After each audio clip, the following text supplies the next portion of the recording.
ಎಲ್ರಿಗೂ ನಮಸ್ಕಾರ. ನಾನು Harshitha. Welcome back to my channel. ಎಲ್ಲರೂ ಹೇಗಿದ್ದೀರಾ? ಐ ಹೋಪ್ ಎಲ್ಲರೂ ಚೆನ್ನಾಗಿದ್ದೀರಾ ಅಂತ ಭಾವಿಸಿ ಇವತ್ತಿನ ಒಂದು ವಿಡಿಯೋನ ಸ್ಟಾರ್ಟ್ ಮಾಡ್ತಾ ಇದ್ದೀನಿ.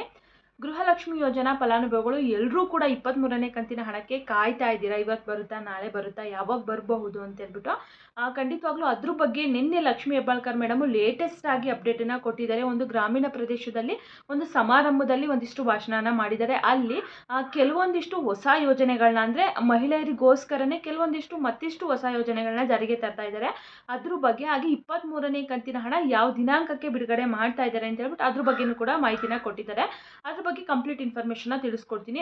ತುಂಬ ಒಳ್ಳೆ ಇನ್ಫಾರ್ಮೇಷನ್ ಅಂತಲೇ ಹೇಳ್ಬೋದು. ಆಲ್ಮೋಸ್ಟ್ ಎಲ್ಲ ಮಹಿಳೆಯರಿಗೂ ಕೂಡ ತುಂಬಾ ಯೂಸ್ ಆಗುತ್ತೆ. ಸೊ ಹಾಗಾಗಿ ವಿಡಿಯೋ ನೋಡ್ತಾ ಇರುವಂಥವ್ರು ಪ್ರತಿಯೊಬ್ಬರು ಕೂಡ ಆ ವಿಡಿಯೋನ ಆದಷ್ಟು ಶೇರ್ ಮಾಡಿ, ಹಾಗೆ ವಿಡಿಯೋನ ಸ್ಕಿಪ್ ಮಾಡದೆ ಕೊನೆವರೆಗೂ ನೋಡೋದಕ್ಕೆ ಟ್ರೈ ಮಾಡಿ. ಬನ್ನಿ ವಿಡಿಯೋನ ಸ್ಟಾರ್ಟ್ ಮಾಡೋಣ. ಅದಕ್ಕೂ ಮುಂಚೆ ನೀವೇನಾದರೂ ನನ್ನ ಚಾನಲ್ನ ಫಸ್ಟ್ ಟೈಮ್ ನೋಡ್ತಾ ಇದ್ದೀರಾ, ಹೊಸದಾಗಿ ಏನಾದರೂ ನನ್ನ ಚಾನಲ್ ನೋಡ್ತಾ ಇದ್ದೀರಾ ಅಂತಂದರೆ ಪ್ಲೀಸ್ ಹರ್ಷಿತಾ ಯೂಟ್ಯೂಬ್ ಚಾನಲ್ನ ಸಬ್ಸ್ಕ್ರೈಬ್ ಮಾಡ್ಕೊಳ್ಳಿ. ಹಾಗೆ ಈ ಒಂದು ಮಾಹಿತಿ ಇಷ್ಟ ಆದರೆ ಪ್ಲೀಸ್ ಒಂದು ಲೈಕ್ ಮಾಡಿ. ಬನ್ನಿ ವಿಡಿಯೋನ ಸ್ಟಾರ್ಟ್ ಮಾಡೋಣ. ಮೊದಲನೇದಾಗಿ 23ನೇ ಕಂತಿನ ಹಣಕ್ಕೆ ಸಂಬಂಧಪಟ್ಟಂತೆ ತಿಳ್ಕೊಂಡ್ಬಿಡೋಣ. 23ನೇ ಕಂತಿನ ಹಣ ಯಾವಾಗ ಬರುತ್ತೆ ತುಂಬ ಜನ ಕಮೆಂಟು ಆಗ್ತಾನೆ ಇದ್ದಾರೆ. ಮೇಡಮ್ ಯಾವಾಗ ಬರುತ್ತೆ, ಬಿಡುಗಡೆ ಆಯಿತಾ, ನಮಗಿನ್ನೂ ಬಂದಿಲ್ಲ, ಯಾಕೆ ಲೇಟ್ ಆಯಿತು ಅಂತ ಹೇಳ್ಬಿಟ್ಟು ಇದ್ರ ಬಗ್ಗೆ ಲಕ್ಷ್ಮಿ ಹೆಬ್ಬಾಳ್ಕರ್ ಮೇಡಮ್ ನಿನ್ನೆ ಒಂದು ಗ್ರಾಮೀಣ ಪ್ರದೇಶದಲ್ಲಿ ಒಂದು ಸಮಾರಂಭ ಆಗುತ್ತೆ, ಅಲ್ಲಿ ಮಾತಾಡಿರುವಂಥದ್ದು, ಅಲ್ಲಿ ತಿಳಿಸಿರುವಂಥದ್ದು. ಸ್ಪೆಸಿಫಿಕ್ ಆಗಿ 23ನೇ ಕಂತಿನ ಹಣಕ್ಕೆ ಸಂಬಂಧಪಟ್ಟಂತೆಯೂ ಕೂಡ ತಿಳಿಸಿದ್ದಾರೆ. ಆಲ್ರೆಡಿ ನಾನು 23ನೇ ಕಂತಿನ ಹಣದ ಎಲ್ಲ ಪ್ರೋಸೆಸ್ಸು ಕೂಡ ಕಂಪ್ಲೀಟ್ ಮಾಡಿದ್ದೀನಿ. ಹಣನೂ ಹಾಕಿದೆ, ಎಲ್ಲ ಪ್ರೋಸೆಸ್ಸು ಕೂಡ ಮುಗಿದಿದೆ. ಇನ್ನೊಂದು ವಾರದೊಳಗಡೆ ಆಗಿ ಇನ್ನೊಂದು 8 ದಿನದಷ್ಟರಲ್ಲಿ ನಿಮ್ಮ ಖಾತೆಗಳಿಗೆ 23ನೇ ಕಂತಿನ ಹಣ ಜಮಾ ಆಗುತ್ತೆ ಅಂತ ಹೇಳ್ಬಿಟ್ಟು ನಿನ್ನೆ ತಿಳಿಸಿದ್ದಾರೆ. ಅಂತಂದರೆ ನಿನ್ನೆ ಶನಿವಾರ ಆಗಿರೋದ್ರಿಂದ ಈ ಶನಿವಾರದಷ್ಟರಲ್ಲಿ, ನಾಳೆಯಿಂದ ಸೋಮವಾರ ಅಲ್ವಾ, ಮೇ ಬಿ ನಾಳೆನೂ ಬರ್ಬೋದು ಅಥವಾ ಇವತ್ತು ಬರ್ಬೋದು, ಸಂಜೆನೂ ಬರ್ಬೋದು, ನಾಳೆನೂ ಬರ್ಬೋದು, ನಾಡಿದ್ದು ಬರ್ಬೋದು. ಒಟ್ಟು ಇನ್ನೊಂದು 8 ದಿನದೊಳಗಡೆ ಆಗಿ ನಿಮಗೆ 23ನೇ ಕಂತಿನ ಹಣ ಜಮಾ ಆಗುತ್ತೆ. ಎಲ್ಲ ಪ್ರೋಸೆಸ್ಸು ಕೂಡ ಕಂಪ್ಲೀಟ್ ಆಗಿದೆ 23ನೇ ಕಂತಿನ ಹಣಕ್ಕೆ ಸಂಬಂಧಪಟ್ಟಂತೆ ಅಂತ ಹೇಳ್ಬಿಟ್ಟು ತಿಳಿಸಿದ್ದಾರೆ. ಬಹುಶಃ ಅಷ್ಟರಲ್ಲಿ ಖಂಡಿತವಾಗ್ಲೂ ಬರುತ್ತೆ. ಅವ್ರು ಮಾತಾಡಿರುವಂಥದ್ದು ಅಂದರೆ ನ್ಯೂಸ್ ಚಾನಲಲ್ಲಿ ಹೇಳಿರುವಂಥದ್ದು. ಸೊ ಅದ್ರೂ ವಿಡಿಯೋನು ಕೂಡ ನಾನು ಕೆಳಗಡೆ ಡಿಸ್ಕ್ರಿಪ್ಷನ್ ಬಾಕ್ಸಲ್ಲಿ ಲಿಂಕನ್ನು ಹಾಕಿರ್ತೀನಿ. ನಿಮ್ಗೆ ಏನಾದರೂ ಫೇಕ್ ಅನಿಸಿದ್ರೆ ಬೇಕಿದ್ರೆ ಅಲ್ಲಿ ಹೋಗಿ ವಿಡಿಯೋನ ಚೆಕ್ ಮಾಡಿ ನೋಡಿ, ಓಕೆನಾ? ತುಂಬ ಜನ ಕರೆಕ್ಟಾಗಿ ಹೇಳಿದ್ರು ಕೂಡ ವಿಡಿಯೋ ನೋಡೋಷ್ಟು ಪೇಷನ್ಸೇ ಇರಲ್ಲ ಅವರಿಗೆ. ಈ ಫೇಕು ನಿಮಗೆ ಗೊತ್ತಾ ಹಾಗೆ ಹಿಂಗೆ ಅಂತ ಕಮೆಂಟ್ ಮಾಡ್ತಾರೆ. ಫಸ್ಟ್ ಎಲ್ಲರೂ ವಿಡಿಯೋ ನೋಡೋದನ್ನು ಕಲೀರಿ ಕೊನೆವರೆಗೂ, ಆಮೇಲೆ ಬೇಕಿದ್ರೆ ಕಮೆಂಟ್ ಹಾಕಿ. ಫೇಕಾಗಿ ಏನೂ ಕೂಡ ತಿಳಿಸ್ತಾ ಇಲ್ಲ ಇಲ್ಲಿ ನಾನು. ಅವರು ಹೇಳಿಕೆ ಕೊಟ್ಟಿರುವಂಥದ್ದೇ ನಾನು ಖಂಡಿತವಾಗ್ಲೂ ತಿಳಿಸ್ತಾ ಇರುವಂಥದ್ದು. ಸೊ ಹಾಗಾಗಿ ಇನ್ನೊಂದು 8 ದಿನದಷ್ಟರಲ್ಲಿ 23ನೇ ಕಂತಿನ ಹಣ ಜಮಾ ಆಗುತ್ತೆ ಅಂತ ತಿಳಿಸಿದ್ದಾರೆ. ಆಲ್ಮೋಸ್ಟ್ ಈ ತಿಂಗಳು ನಾನು ಹೇಳಿದಾಗೆ ಈ ನವೆಂಬರ್ 30ನೇ ತಾರೀಕಷ್ಟರಲ್ಲಿ ಬರುತ್ತೆ ಅಂತಲೇ ನಾನು ಸಾಕಷ್ಟು ವಿಡಿಯೋದಲ್ಲೂ ಕೂಡ ತಿಳಿಸಿದ್ದೀನಿ. ಸೊ ಅದೇ ರೀತಿಯಾಗಿ ಈ ತಿಂಗಳು 30ನೇ ತಾರೀಕಷ್ಟರಲ್ಲಿ ಒಂದು ಕಂತು 23 ಕಂತು ಮಾತ್ರನೇ ಬರುವಂಥದ್ದು. ಇನ್ನು 24 ನೆಕ್ಸ್ಟ್ ಡಿಸೆಂಬರಲ್ಲಿ ಬರಬಹುದು ಅಂತ ಅನಿಸುತ್ತೆ. ಅದ್ರ ಬಗ್ಗೆ ಏನಾದರೂ ಬಂದರೆ ಅಪ್ಡೇಟು ತಿಳಿಸ್ಕೊಡ್ತೀನಿ. ಇನ್ನು ನಿನ್ನೆ ಲಕ್ಷ್ಮಿ ಹೆಬ್ಬಾಳ್ಕರ್ ಮೇಡಮು ಒಂದಿಷ್ಟು 3 ಹೊಸ ಯೋಜನೆಗಳನ್ನ ನಾವು ಜಾರಿಗೆ ತರ್ತಾ ಇದ್ದೀವಿ ಅಂತ ಹೇಳ್ಬಿಟ್ಟು ತಿಳಿಸಿದ್ದಾರೆ. ಇದರಿಂದ ಮಹಿಳೆಯರಿಗೆ ತುಂಬಾ ಹೆಲ್ಪ್ ಆಗುತ್ತೆ. ಮಹಿಳೆಯರ ಸಬಲೀಕರಣಕ್ಕೋಸ್ಕರನೇ ಈ ಒಂದು ಯೋಜನೆಗಳನ್ನ ತರ್ತಾ ಇರುವಂಥದ್ದು. ತುಂಬ ಅಂದರೆ ತುಂಬಾ ಹೆಲ್ಪ್ ಆಗುತ್ತೆ ಅಂತ ಹೇಳ್ಬಿಟ್ಟು ತಿಳಿಸ್ತಾ ಇದ್ದಾರೆ. ಮೊದಲನೇದಾಗಿ ಅಕ್ಕ ಪಡೆ ಅಂತ ಹೇಳ್ಬಿಟ್ಟು ಒಂದು ಯೋಜನೆನ ಜಾರಿಗೆ ತರ್ತಾ ಇದ್ದಾರೆ. ಇದರಿಂದ ಮಹಿಳೆಯರಿಗೆ ಏನು ಹೆಲ್ಪ್ ಆಗುತ್ತೆ ಅಂತಂದರೆ, ಅಕ್ಕ ಪಡೆಯಿಂದ ನಿಜವಾಗ್ಲೂ ಮಹಿಳೆಯರಿಗೆ ತುಂಬಾ ಹೆಲ್ಪ್ ಆಗುತ್ತೆ. ಅದರಲ್ಲಿ ಏನಾಗುತ್ತೆ ಅಂತಂದರೆ, ಇವಾಗ ಸ್ವಾವಲಂಬಿಯಾಗಿ ಬದುಕ್ತಾ ಇರ್ತಾರೆ, ಹೊರಗಡೆ ಹೋಗಿ ಕೆಲಸ ಮಾಡ್ತಾ ಇರ್ತಾರೆ, ಅವರಿಗೆ ಸೆಕ್ಯೂರಿಟಿ ಇರಲ್ಲ, ಸೆಕ್ಯೂರಿಟಿ ಫೀಲಿಂಗ್ ಇರುತ್ತೆ. ಇವಾಗ ಒಂದು ಬಸ್ ಸ್ಟ್ಯಾಂಡಲ್ಲೇ ಒಂದು ಕಾಲೇಜ್ಗೆ ಹೋಗೋವಂಥವ್ರು, ಕೆಲ್ಸಕ್ಕೆ ಹೋಗೋವಂಥವ್ರು ಯಾರೋ ಬಂದು ಅವ್ರನ್ನ ರೇಗಿಸೋದು ಅಥವಾ ಅವ್ರನ್ನೇನೋ ಮಾತಾಡ್ಸೋದು, ಏನಾದರೂ ಅನ್ನೋದು, ಸೊ ಈ ರೀತಿ ಎಲ್ಲ ಮಾಡ್ತಾ ಇರ್ತೀರಲ್ವ. ಸೊ ಅಂಥವ್ರಿಗೆ ತುಂಬಾ ಹೆಲ್ಪ್ ಆಗುತ್ತೆ. ಎಸ್ಪೆಷಲಿ ಮಹಿಳೆಯರಿಗೆ ಇವಾಗ ಮನೆಯಲ್ಲೇ ಅಥವಾ ಅಕ್ಕಪಕ್ಕದವರು ಮನೆಯಲ್ಲೇ ಏನಾದರೂ ಗಲಾಟೆ ಇರುತ್ತೆ, ತೊಂದರೆ ಇರುತ್ತೆ, ಪ್ರಾಬ್ಲಮ್ ಇರುತ್ತೆ, ಅಂಥವ್ರಿಗೆ ತುಂಬಾ ಹೆಲ್ಪ್ ಆಗುತ್ತೆ ಈ ಅಕ್ಕ ಪಡೆ ಅಂತ ಹೇಳ್ಬಿಟ್ಟು.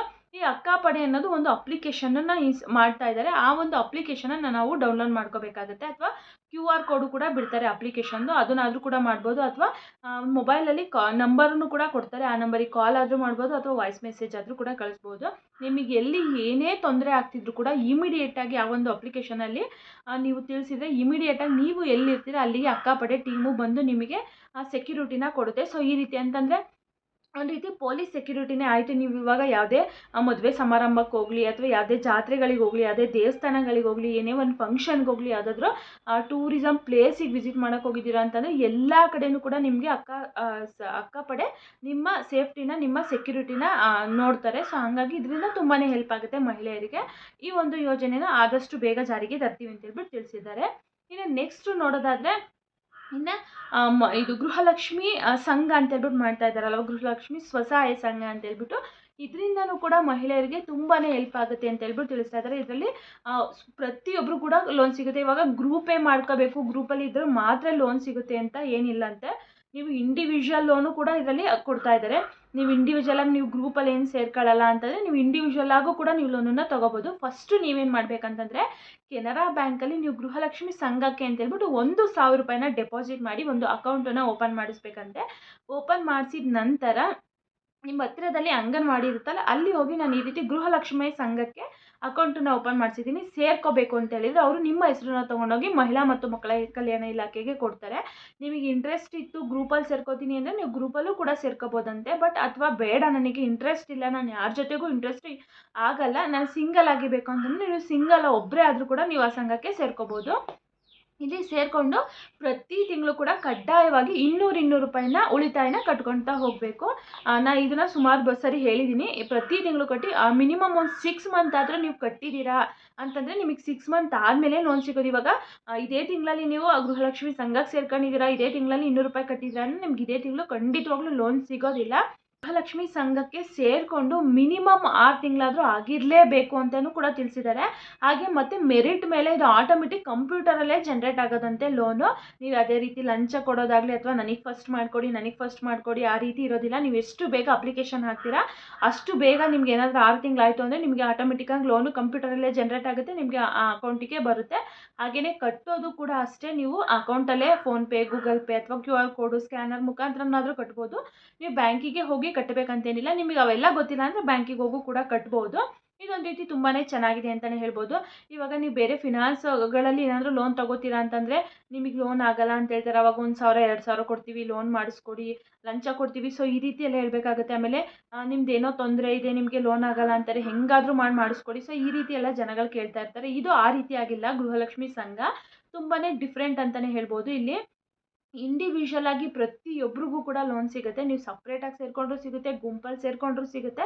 ಸೊ ಇಲ್ಲಿ 30,000ದಿಂದ 3 ಲಕ್ಷ ರೂಪಾಯಿವರೆಗೂ ಸಿಗುತ್ತೆ ಅಂತ ಹೇಳ್ಬಿಟ್ಟು ತಿಳಿಸಿದ್ದಾರೆ. ನೀವು ಏನೇ ಬಿಸ್ನೆಸ್ ಮಾಡೋದಕ್ಕಾಗಲಿ, ನಿಮ್ಮ ಮಕ್ಕಳು ಓದಿಸೋದಕ್ಕಾಗಲಿ, ನೀವು ಏನಾದರೂ ಜಮೀನಲ್ಲಿ ಏನಾದರೂ ಬೆಳೆ ಬೆಳೆಯೋದಕ್ಕಾಗಲಿ, ಅಥವಾ ನೀವೇನಾದರೂ ಒಂದು ಒಡವೆ ತಗೊಳ್ಳೋದಕ್ಕಾಗಲಿ, ಒಂದು ಗಾಡಿ ತಗೊಳ್ಳೋದಕ್ಕಾಗಲಿ, ಎಲ್ಲದಕ್ಕೂ ಕೂಡ ಇಂಡಿವಿಜುವಲ್ ಲೋನು ಕೂಡ ಸಿಗ್ತಾ ಇದೆ. ಇದರಲ್ಲಿ ತುಂಬಾ ಕಡಿಮೆ ಬಡ್ಡಿ ದರದಲ್ಲಿ ನ್ಯಾಷನಲೈಸ್ ಇಂಟ್ರೆಸ್ಟ್ ಏನು ಬ್ಯಾಂಕ್ಗಳಲ್ಲಿ ಇಂಟ್ರೆಸ್ಟ್ ಏನಾಗ್ತಾರೆ ಆ ರೀತಿ ತುಂಬ ಕಡಿಮೆ ಬಡ್ಡಿ ದರದಲ್ಲಿ 30,000ದಿಂದ 3 ಲಕ್ಷ ರೂಪಾಯಿವರೆಗೂ ಕೂಡ ಲೋನ್ ಸಿಗ್ತಾ ಇದೆ ಅಂತ ಹೇಳ್ಬಿಟ್ಟು ತಿಳಿಸ್ತಾ ಇದ್ದಾರೆ. ನಿಜವಾಗ್ಲೂ ಇದು ತುಂಬ ಒಂದು ಒಳ್ಳೆ ಫೆಸಿಲಿಟಿ ಅಂತಲೇ ಹೇಳ್ಬೋದು. ಎಷ್ಟೋ ಜನಕ್ಕೆ ಅನಿಸುತ್ತೆ 2,000 ಕಟ್ಟಬೇಕಾ, 500 ರೂಪಾಯಿ ಕಟ್ಟಬೇಕಾ ಅಂತ ಹೇಳ್ಬಿಟ್ಟು. ಖಂಡಿತವಾಗ್ಲೂ ಅಷ್ಟೊಂದು ಕಟ್ಟೋ ಆಗಿರಲ್ಲ. 200 ರೂಪಾಯಿ ಕಟ್ಟಿದರೆ ಸಾಕು. ನೀವು ಪ್ರತಿ ತಿಂಗಳು 200 ಕಟ್ಕೊತಾ ಹೋದರೆ ಅದೇನು ದುಡ್ಡೇನು ಹಾಳಾಗಲ್ಲ, ಅದೇನು ಗೌರ್ಮೆಂಟಿಗೆ ಹೋಗಲ್ಲ ಅಥವಾ ನಿಮಗೆ ಬರದೇ ಅಂತೂ ಏನಿರಲ್ಲ. ಅದು ಉಳಿತಾಯ ಥರ ಆಗ್ತಾ ಇರುತ್ತೆ. ನೀವೇನಾದರೂ ಬೇಡ ನನಗೆ ಈ ಸಂಘ ನಾನು ಕ್ಲೋಸ್ ಮಾಡ್ತೀನಿ ಅಂತಂದರೆ ಆ ಉಳಿತಾಯದ ಅಮೌಂಟ್ ಏನಿರುತ್ತೆ ಅದು ಬಡ್ಡಿ ಸಮೇತ ನಿಮ್ಮ ಅಕೌಂಟಿಗೆ ಹಾಕ್ಬಿಡ್ತಾರೆ. ಸೊ ಅವಾಗ ನೀವು ತೊಗೋಬೋದು. ಮತ್ತು ಹಾಗೆ ಕಟ್ಕೊತಾ ಹೋಗ್ತೀವಿ ಅಂತಂದರೆ ನಿಮಗೆ ಮುಂದೆ ಫ್ಯೂಚರಲ್ಲಿ ಫಸ್ಟ್ 30,000 ಕಟ್ಟಿ ತೀರಿಸಿದ್ಮೇಲೆ ಆಮೇಲೆ 50,000, 1 ಲಕ್ಷ, 1.5 ಲಕ್ಷ, 2 ಲಕ್ಷ, 3 ಲಕ್ಷ. ಸೊ ಈ ರೀತಿ 3 ಲಕ್ಷದವರೆಗೂ ಕೂಡ ಲೋನನ್ನು ಕೊಡ್ತಾರೆ. ತುಂಬ ಒಳ್ಳೆಯ ಯೋಜನೆ ಅಂತಲೇ ಹೇಳ್ಬೋದು. ನಿಮಗೆ ಅನ್ನಿಸ್ಬೋದು ಇವಾಗ ಕಾಂಗ್ರೆಸ್ ಸರ್ಕಾರ ಇವಾಗ ಈ ಒಂದು ಯೋಜನೆನ ತರ್ತಾ ಇರುವಂಥದ್ದು. ಕಾಂಗ್ರೆಸ್ ಸರ್ಕಾರ ಇರೋವರೆಗೂ ಮಾಡ್ತಾರೆ, ಆಮೇಲೆ ಕಾಂಗ್ರೆಸ್ ಸರ್ಕಾರ ಮುಗಿದ್ಮೇಲೆ ಹೆಂಗೆ ಅಂತ ನೀವು ವಿಚಾರ ಮಾಡ್ಬೋದು. ಇದು ಕಾಂಗ್ರೆಸ್ ಸರ್ಕಾರ ಇರಲಿ ಹೋಗಲಿ, ಇದು ಈ ಒಂದು ಯೋಜನೆ ಏನಿದೆ ಅದು ಕಂಟಿನ್ಯೂ ಆಗ್ತಾ ಹೋಗುತ್ತೆ ಅಂತ ಹೇಳ್ಬಿಟ್ಟು ಲಕ್ಷ್ಮೀ ಹೆಬ್ಬಾಳ್ಕರ್ ಮೇಡಮೇ ತಿಳಿಸಿರುವಂಥದ್ದು. ಸೊ ಅದಕ್ಕೋಸ್ಕರನೇ ಯಾರಿಗೂ ಕೂಡ ಭಯ ಬೇಡ, ಆರಾಮಾಗಿ ನೀವು ಸೇರ್ಕೊಬೋದು. ನೆಕ್ಸ್ಟು ಕೂಡ ನಮ್ಮ ಸರ್ಕಾರನೇ ಬರುತ್ತೆ ಅಂತ ಹೇಳ್ಬಿಟ್ಟು ಅವ್ರು ತಿಳಿಸ್ತಾರೆ. ಬಟ್ ಹೇಳೋಕ್ಕಾಗಲ್ಲ, ಜನಗಳ ಮೇಲೆ ಡಿಪೆಂಡ್ ಆಗುತ್ತೆ. ಅವ್ರ ಸರ್ಕಾರನೇ ಬರುತ್ತೋ ಅಥವಾ ಬೇರೆ ಸರ್ಕಾರನೇ ಬರುತ್ತೋ ಅಂತ ಹೇಳ್ಬಿಟ್ಟು. ಬಟ್ ಯಾವುದೇ ಸರ್ಕಾರ ಬಂದರೂ ಕೂಡ ಗೃಹಲಕ್ಷ್ಮಿ ಸಂಘ ಅನ್ನೋದು ಮುಂದುವರ್ಕೊಳ್ತಾ ಹೋಗುತ್ತೆ. ಅದರಲ್ಲಿ ಯಾವುದೇ ರೀತಿ ಭಯ ಬೇಡ ಅಂತ ತಿಳಿಸಿದ್ದಾರೆ.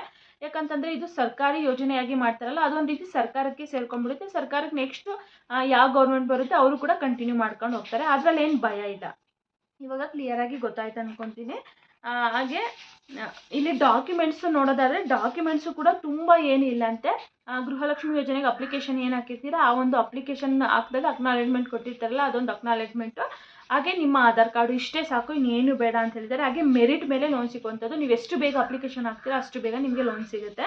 ಇವಾಗ ನೀವು ಒಂದು ಗುಂಪಲ್ಲೇ ಅಂದ್ಕೊಳ್ಳಿ, ನಿಮ್ಮ ಫ್ರೆಂಡ್ ಅಕ್ಕಪಕ್ಕದ ಮನೆಯವರೇ ಈ ತಿಂಗಳು 1ನೇ ತಾರೀಕಲ್ಲಿ ಅಪ್ಲಿಕೇಶನ್ ಹಾಕ್ತಾರೆ, ನೀವು ಒಂದು 10ನೇ ತಾರೀಕು 15ನೇ ತಾರೀಕು ಅಪ್ಲಿಕೇಶನ್ ಹಾಕ್ತೀರಾ ಅಂತಂದರೆ ಅವರು ಬೇಗ ಅಪ್ಲಿಕೇಶನ್ ಹಾಕಿರ್ತಾರೆ, ಅವ್ರಿಗೆ ಲೋನ್ ಆಗುತ್ತೆ. ನೀವು ಒಂದು 10 ದಿನ ಲೇಟಾಗಿ ಹಾಕಿರ್ತೀರಾ ಅಂತಂದರೆ ನಿಮ್ಗೆ ಒಂದು 10 ದಿನ ಲೇಟಾಗಿ ಸಿಗುತ್ತೆ. ಸೊ ಈ ರೀತಿಯಾಗಿ ಲೋನು ಸಿಗುತ್ತೆ. ತುಂಬ ಒಂದು ಒಳ್ಳೆ ಫೆಸಿಲಿಟಿ ಅಂತಲೇ ಹೇಳ್ಬೋದು, ಒಂದು ಒಳ್ಳೆ ಯೋಜನೆ ಅಂತಲೇ ಹೇಳ್ಬೋದು. ಎಲ್ಲರೂ ಕೂಡ ಸೇರ್ಕೊಳ್ಳಿ. ಎಲ್ರಿಗೂ ಒಂದಲ್ಲ ಒಂದು ಕಾಲದಲ್ಲಿ ನಿಜವಾಗ್ಲೂ ತುಂಬಾ ಹೆಲ್ಪ್ ಆಗುತ್ತೆ. ತುಂಬ ಅಮೌಂಟು ಉಳಿತಾಯನೂ ಕೂಡ ಏನು ಜಾಸ್ತಿ ಇರಲ್ಲ, ಬರೀ 200 ರೂಪೀಸ್ ಇರುತ್ತೆ ಅಷ್ಟೇ. 200 ರೂಪಾಯಿ ಎಲ್ಲಿ ತಿಂದು ಹೇಳ್ಕೊಳ್ತೀವಿ, ಒಂದು ರೀತಿ ಸೇವಿಂಗ್ಸು ಕೂಡ ಆಗ್ತಾ ಹೋಗುತ್ತೆ. ಸೊ ಸೇರಿಕೊಂಡ್ರೆ ಎಲ್ರಿಗೂ ಕೂಡ ಒಳ್ಳೆಯದು. ನೆಕ್ಸ್ಟ್ ಇದು 2ನೇ ಯೋಜನೆ ಆಯಿತು. ಇನ್ನು 3ನೇ ಯೋಜನೆ ಬಂದ್ಬಿಟ್ಟು ಅಂಗನವಾಡಿಗಳಲ್ಲಿ LKG ಮತ್ತು UKG ಕ್ಲಾಸ್ಗಳನ್ನ ಮಾಡಬೇಕು ಅಂತ ಹೇಳ್ಬಿಟ್ಟು ಸರ್ಕಾರ ತೀರ್ಮಾನ ಮಾಡಿರುವಂಥದ್ದು. ಮಾಂಟೆಸರಿ ಓಪನ್ ಮಾಡಬೇಕು ಅಂತ ಹೇಳ್ಬಿಟ್ಟು. ಯಾಕಂತಂದರೆ ಇವಾಗ ಎಷ್ಟೋ ಜನರಿಗೆ ಈಗ ಪ್ರತಿಯೊಬ್ಬ ತಂದೆ ತಾಯಿಗೂ ಕೂಡ ನಮ್ಮ ಮಕ್ಕಳನ್ನ ಚೆನ್ನಾಗಿ ಓದಿಸ್ಬೇಕು ಅನ್ನೋ ಆಸೆ ಇದ್ದೇ ಇರುತ್ತೆ. ಸೊ ಹಾಗಾಗಿ ನಾವಿವಾಗ ಈ ಅಂಗನವಾಡಿಗಳಲ್ಲಿ ಮಾಂಟೆಸರಿನೂ ಕೂಡ ಓಪನ್ ಮಾಡ್ತಾ ಇದ್ದೀವಿ. LKG UKGನ ಇಂಟ್ರೆಸ್ಟ್ ಇರುವಂಥವ್ರು ಎಲ್ಲರೂ ಕೂಡ ನಿಮ್ಮ ಮಕ್ಕಳನ್ನ ಸೇರಿಸ್ಬೋದು. ಹಾಗೆ ಅಂಗನವಾಡಿ ಕಾರ್ಯಕರ್ತೆಯವ್ರಿಗೂ ಕೂಡ ತಿಳಿಸಿದ್ದಾರೆ, ನೀವು ಪ್ರತಿ ಮನೆಗೂ ಹೋಗಿ ಮಕ್ಕಳನ್ನ ಸೇರಿಸಿ ಅಂತ ಹೇಳಿ ನೀವು ಸೇರಿಸ್ಕೋಬೇಕು. ಇದರಿಂದ ಎಷ್ಟೋ ತಂದೆ ತಾಯಿಗಳ ಕನಸು ನನಸಾಗುತ್ತೆ ಅಂತಂದು ಹೇಳ್ಬಿಟ್ಟು ತಿಳಿಸಿದ್ದಾರೆ.